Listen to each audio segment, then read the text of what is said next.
अस्सलामु अलैकुम वरहमतुल्लाहि वबरकातुहू। कुरान करीम की एक नई क्लास के साथ आपकी खिदमत में हाजिर हुआ हूँ और आप सब का कुरान करीम की क्लास में इस्तकबाल करता हूँ। आज की हमारी क्लास वक्फ़ के बारे में है, यानी कुरान करीम पढ़ते हुए जब आपकी सांस टूट जाती है, आप सांस तोड़ना चाहते हैं या आयत जो गोल दायरा है सेंटेंस और जुमले के ख़त्म पर आता है तो उस पर आप रुकना चाहते हैं, तो रुकने के क्या क़ायदे हैं, क्या फ़ार्मूले हैं।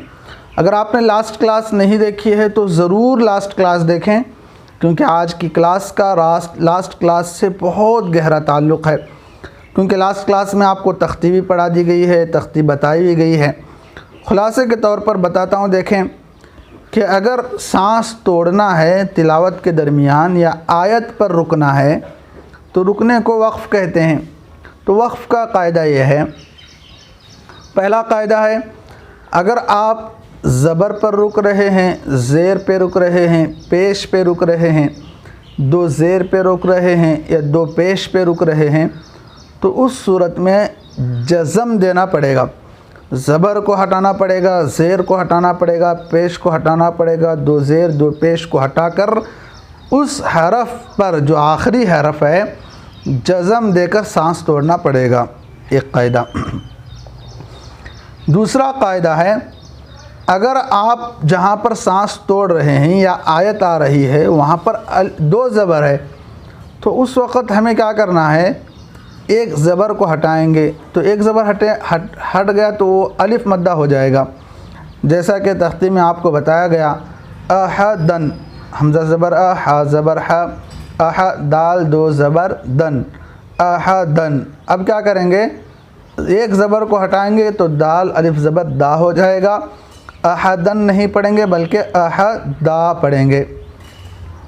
एक तीसरी चीज़ आपको बताई गई कि आप जहाँ पर रुक रहे हैं अगर वहाँ पर गोलता है तो गोलता हाय साकिना बन जाएगी, यानी ता के नुक्तों को ख़त्म करेंगे, हा होगा और उस हा पर जज़म देकर उसको पढ़ेंगे। अगर आपने लास्ट क्लास नहीं देखी है तो ज़रूर लास्ट क्लास देखें।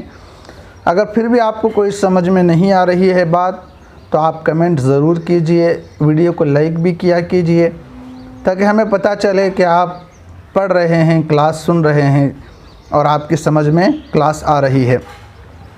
चलिए आज की क्लास की तरफ बढ़ते हैं। दो लाइन तो हम कंप्लीट कर चुके थे, तीसरी लाइन से देखें। तीसरी लाइन है अल्हम्दुलिल्लाहि रब्बिल आलमीन। इसके हिज्जे भी करता हूँ, आसान है, जल्दी जल्दी करता हूँ। देखें, हमज़ा लाम ज़बर अल, हा मीम ज़बर हम, अलहम दाल पेश दू, अलहम्दु लाम लाम ज़ेर लिल, अलहम्दु लिल लाम खड़ा ज़बर ला, अलहम्दु लिल्लाह हाज़िर ही, अलहम्दु लिल्लाहि रा बा ज़बर रब, बा लाम ज़ेर बिल, रब्बिल आइन खड़ा ज़बर आ, रब्बिल आ लाम ज़बर ला, रब्बिल आल मीम या ज़ेर मी, रब्बिल आलमी नून ज़बर ना, रब्बिल आलमीन। तो ये पूरा जुमला हुआ अल्हम्दुलिल्लाहि रब्बिल आलमीन। हमारा जो आज का टॉपिक है वो वक्फ़ के बारे में है। रब्बिल आलमीन के बाद देखें जो गोल दायरा दिख रहा है ना, इस गोल दायरे को आयत कहते हैं। अगर आयत पर रुकना है तो अभी मैं आपको बताया कि यहाँ पर क्या है, देखें, आप ख़ुद देखें, आयत से पहले कौन सा हरफ है, नून है ना। नून के ऊपर क्या है, ज़बर है। और आपको बताया गया कि ज़बर पर अगर रुकना है तो क्या करना है, क्या करना है, सोचें आप। ज़बर पर अगर रुकना है तो आपको बताया गया जज़म देंगे, ज़बर को हटाएंगे तो नून के ऊपर जो ज़बर है वो हटेगा, वहाँ पर जज़म आएगा। तो पढ़ेंगे मीम ज़ेर मीम या ज़ेर मी नून साकिन मीन, आलमीन आलमीन आलमीन, आलमीन नहीं कहेंगे, आलमीन नहीं कहेंगे, क्योंकि कायदा क्या है, ज़बर पर रुकना है तो जज़म देंगे। तो पूरा जुमला बनेगा अल्हम्दुलिल्लाहि रब्बिल आलमीन, आलमीन, आलमीन। समझ में आ रही बात? तो ये था ज़बर पर रुकने का कायदा कि अगर ज़बर पर आप रुक रहे हैं तो जज़म देना पड़ेगा। आगे देखें, आगे के जुमले में पेश पर रुकने का कायदा आपको बता रहे हैं कि पेश पर भी अगर रुकना है तो जज़म देना पड़ेगा। वो क्या है मिसाल, आगे की मिसाल देखें, इय्याक नअबुदु व इय्याक नस्तईन, इय्याक नअबुदु व इय्याक नस्तईन। इसके हिज्जे देखें, हमज़ा या ज़ेर, इया खड़ा ज़बर या, इया काफ ज़बर का, इया का, नून आइन ज़बर ना, बा पेश बू, ना अबू, दाल पेश दू, ना अबूदू, वाव ज़बर व, हमज़ा या ज़ेर ई, व इया अलिफ ज़बर या, व इया काफ ज़बर का, व इया का, नून सीन ज़बर नस, ता ज़बर त, नस्ता, आइन या ज़ेर ई, नस्तई, नून पेश नु, नस्तईनु, नस्तईनु। तो आज की हमारी टॉपिक नून पर है कि नून पर क्या है, पेश है ना, नस्तईनु पढ़ना चाहिए था इसको, लेकिन हम यहाँ पर रुक रहे हैं, आगे आयत है, गोल दायरा है, उसको आयत कहते हैं। तो नस्तईनु करके अगर कोई रुकता है तो गलत है।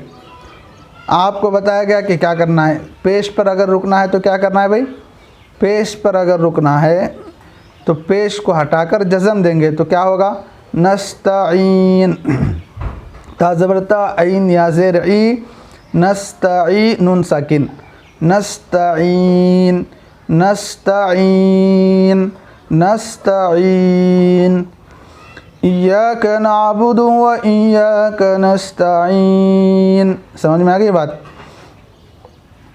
आगे की मिसाल में दो पेश पर रुकने की आपको मिसाल दे रहे हैं। दो पेश पे रुकना रहा तो क्या करना, दो पेश पे रुकना रहा तो भी दो पेश को हटाकर जज़म देकर पढ़ेंगे, आपको बताया गया। वही मिसाल है, देखें आगे, कुल हुवल्लाहु अहद, कुल हुवल्लाहु अहद। इसके हिज्जे देखें, काफ लाम पेश कुल, हा पेश हु, कुल हु, वाव लाम ज़बर वल, कुल हु वल, लाम खड़ा ज़बर ला, कुल हु वल्ला, लाम हा पेश हु, कुल हु वल्लाहु, वल्लाहु। अक्सर जो बूढ़े हजरात हैं मुझसे सवाल करते रहते हैं, इन्हें अक्सरों ने सवाल किया, जवान भी सवाल करते हैं कि मौलाना बाज़ अहबाब कुल हु वल्ला कहते हैं, वल्ला कहना सही है क्या, जबकि अल्लाह चना है। समझ में आ रही बात? यानी कुछ लोगों का एतराज़ होता है कि जब सूरह इखलास की तिलावत करते हैं तो कुछ लोग वल्ला वल्ला कहते हैं, हालांकि अल्लाह चना है, उन लोगों को सवाल होता है। भाई असल में बात यह है कि अल्लाह ही है, अल्लाह ही सही है, लेकिन यहाँ पर हु हा पेश हु, वाव लाम ज़बर वल, हुआ एक लफ्ज़ है जिसके आखिर में वाव है, वाव को लाम से मिला रहे हैं, इसलिए अल्लाह के बजाय वल्लाह पढ़ते हैं। समझ में आ रही बात? यानी अल्लाह उस वक़्त पढ़ेंगे जबकि आप अल्लाह के लाम को किसी से नहीं मिलाएंगे। यहाँ पर तो वाव को लाम से मिला रहे हैं ना, तो वाव लाम ज़बर वल, अल्लाह नहीं पढ़ेंगे बल्कि वल्लाह, वल्लाह। तो खैर, कुल हु वल्लाहु, हमज़ा ज़बर अ, हा ज़बर हा, अह दाल दो पेश दुन, अहदुन, कुल हुवल्लाहु अहदुन, कुल हुवल्लाहु अहदुन, अहदुन। हमारे टॉपिक अहदुन की दाल पर है। अहदुन, देखिए दाल के ऊपर दो पेश है तो अहदुन पढ़ना चाहिए था, लेकिन चूंकि आयत है आगे और आयत पर रुकना है, ठहरना है, तो आपको बताया गया कि दो पेश पर अगर आप रुक रहे हैं तो दो पेश को हटाएंगे, जज़म देंगे। तो आपको क्या करना है, दाल के ऊपर जो दो पेश है उसको हटा दो और उस पर जज़म दे दो। क्या होगा, हमज़ा ज़बर अ, हा दाल ज़बर हद, अहद। तो पूरा जुमला होगा कुल हुवल्लाहु अहद, कुल हुवल्लाहु अहद। समझ में आ गई ये बात। आगे की मिसाल में आपको दो ज़बर पर रुकने का तरीक़ा बता रहे हैं। दो ज़बर पर रुकना है तो क्या बताया गया था लास्ट क्लास में या तख्ती में देख लें आप। दो ज़बर पर अगर रुकना है तो होगा ये कि दो ज़बर में से एक ज़बर को माइनस करेंगे, जो एक ज़बर रहेगा उस एक ज़बर को आगे के अलिफ़ के साथ मिलाएंगे तो अलिफ़ मद्दा होगा। तो बहरहाल ख़ुलासा ये रख लें कि दो ज़बर पर अगर आप रुक रहे हैं तो फिर दो ज़बर के बजाय अलिफ़ मद्दा आपको पढ़ना पड़ेगा। देखें उसको प्रैक्टिकली देख लें। इन्ना मअल उसरि युस्रा, इन्ना मअल उसरि युस्रा। हिज्जे देखें, हमज़ा नून ज़ेर, इन नून ज़बर ना, इन। यहाँ पर गुन्ना भी होगा। नून पर अगर तशदीद आती है तो गुन्ना होता है, यानी नाक में आवाज़ छुपती है।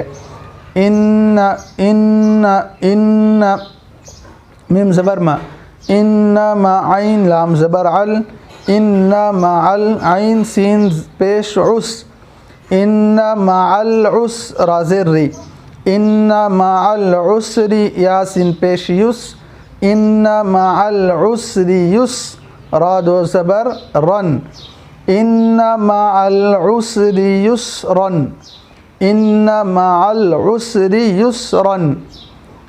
तो हमारा टॉपिक जो है वो रा पर है। युसरन के अंदर जो रा है उस रा पर देखें। यहाँ पर क्या है, दो ज़बर है, यासिन पेश युस रा दो ज़बर रन, यही है ना। लेकिन आयत है आगे और आयत पर हम ठहर रहे हैं तो युस रन नहीं पढ़ेंगे, बल्कि रा के ऊपर जो दो ज़बर है एक ज़बर लेस होगी, एक ही ज़बर बाकी रहेगी, तो रा अलिफ ज़बर रा हो जाएगा, वो अलिफ मद्दा हो जाएगा। युस रन के बजाय युस रा पढ़ेंगे। इन्ना मअल उसरि युस्रा, इन्ना मअल उसरि युस्रा, इन्ना मअल उसरि युस्रा, इन्ना मअल उसरि युस्रा। समझ में आ रही बात। युस्रा पढ़ेंगे। आगे देखें, आगे की दो लाइनों में आपको ता, गोल ता पर रुकने की प्रैक्टिकली आपको मशक कराई जा रही है। तख्ती में आपको बताया गया कि अगर आप गोल ता पर रुक रहे हैं तो फिर गोल ता हाय साकिना बन जाती है, यानी ता कन्वर्ट हो जाती है हा में, और उस हा पर जज़म देकर हम सांस तोड़ेंगे। इतनी बात समझ में आ गई। देखें प्रैक्टिकली आगे की आयत देखें। फ़ीहा ऐनुन जारिया,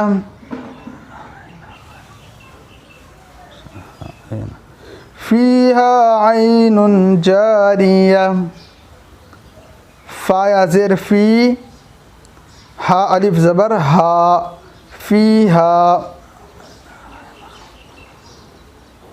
ऐन या ज़बर आई, फ़ीहा आई, नून दो पेश नुन, फ़ीहा ऐनुन, जीम अलिफ ज़बर जा, फ़ीहा ऐनुन जा, राज़ेर री, फ़ीहा ऐनुन जारी, या ज़बरिया, जारी या, तादो पेश तुन, जारियतुन, जारियतुन। हमारा जो टॉपिक है ना वो ता पर है। देखें जारियतुन में जो ता है गोल ता है वो, उसके बाद में आयत है, तो अब इस पर हम रुकना चाहते हैं, ठहरना चाहते हैं, तो कैसे ठहरें?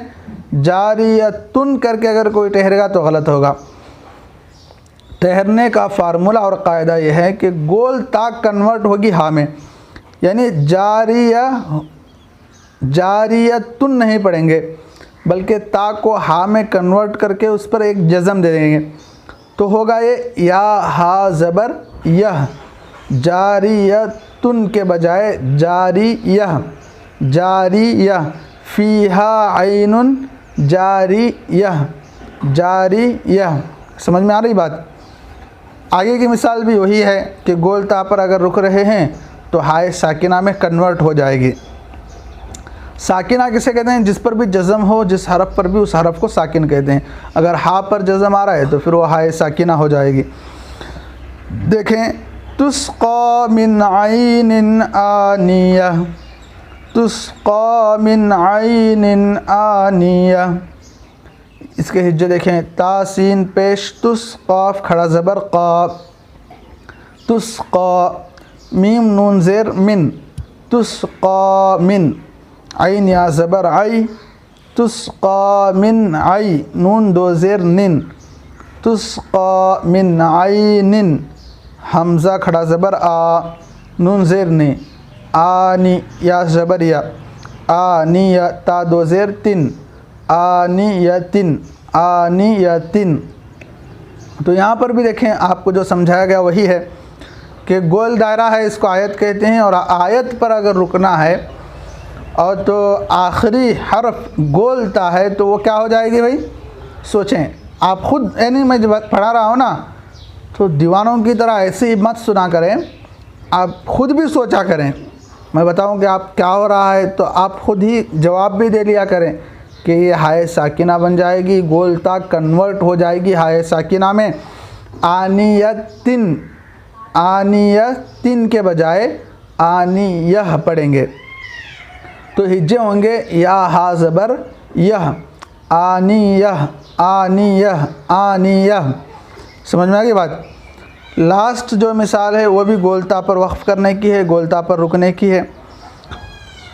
देखें, ला तस्मउ फ़ीहा लाग़िया, ला तस्मउ फ़ीहा लाग़िया, लाम अलिफ ज़बर ला, तासीन ज़बर तस, ला तस मीम ज़बर मा, ला तस्मा आइन पेशउ, ला तस्मउ फ़ा ज़ेर फ़ी, ला तस्मउ फ़ी हा अलिफ ज़बर हा, ला तस्मउ फ़ीहा, लाम अलिफ ज़बर ला, गैन ज़ेर गी, लागी या ज़बर या, लागिया ता दो ज़बर तन, लागियतन, लागियतन, लागियतन, लागियतन। तो यहाँ पर भी क्या हो रहा है कि ता पर ता है, आखिर में गोलता है, इस पर हम रुक रहे हैं। तो आपको फार्मूला बताया गया कि गोलता कन्वर्ट हो जाएगी हाय साकिना में, लागियतन के बजाय लागियह पढ़ेंगे, लागियह, या हा ज़बर यह। उम्मीद करता हूँ आपको क्लास समझ आ गई होंगी। एक बात आपको ज़रूर याद रखनी चाहिए कि आखिर के जो दो लाइन में आपको गोलता पर वक्फ़ करने की मिसालें पेश की गई, ज़रा गौर करें, उसमें ज़रा गौर करें गोलता पर क्या क्या दिया गया। पहली मिसाल में गोलता पर दो पेश हैं, जारियतुन दो पेश है। दूसरी मिसाल आनियतिन, गोलता के नीचे दो ज़ेर है। तीसरी मिसाल लागियतन, गोलता पर दो ज़बर है। तो बताना ये चाह रहे हैं कि आखिर में गोलता आए, उस पर दो ज़बर आंदे, दो ज़ेर आंदे, दो पेश आंदे, कुछ भी हो हाय साकिना ही में वो कन्वर्ट हो जाएगी। ये इसलिए बता रहे हैं कि इससे पहले जो आपको फार्मूला बताया गया वो ये बताया गया कि अगर दो ज़ेर दो पेश आएगा तो वो हर्फ साकिन बन जाएगा, सुकून देंगे। दो ज़बर आएगा तो अलिफ मद्दा पढ़ेंगे, जो आखिर में बताया गया ना, वो गोलता के अलावा हुरूफ़ों में है। गोलता में सिर्फ यही फार्मूला और यही कायदा लागू होता है कि गोलता हाय साकिना में कन्वर्ट हो जाएगी, चाहे वो दो ज़बर हो, दो ज़ेर हो, दो पेश हो, जो भी गोलता पर आए उसको नहीं देखा जाएगा। अगर आपको क्लास समझ नहीं आ रही है या आपको कुछ भी पूछना है तो बिला तकल्लुफ़ कमेंट बॉक्स में ज़रूर पूछ सकते हैं, और वीडियो को ज़रूर लाइक भी कीजिए ताकि हमें पता चले कि आपको क्लास समझ आ रही है। दुआओं की गुजारिश है, आगे की क्लास में एक नई तख्तीक के साथ आपकी खिदमत में हाज़िर होऊंगा। इजाज़त चाहता हूँ। अस्सलामु अलैकुम व रहमतुल्लाहि व बरकातहू।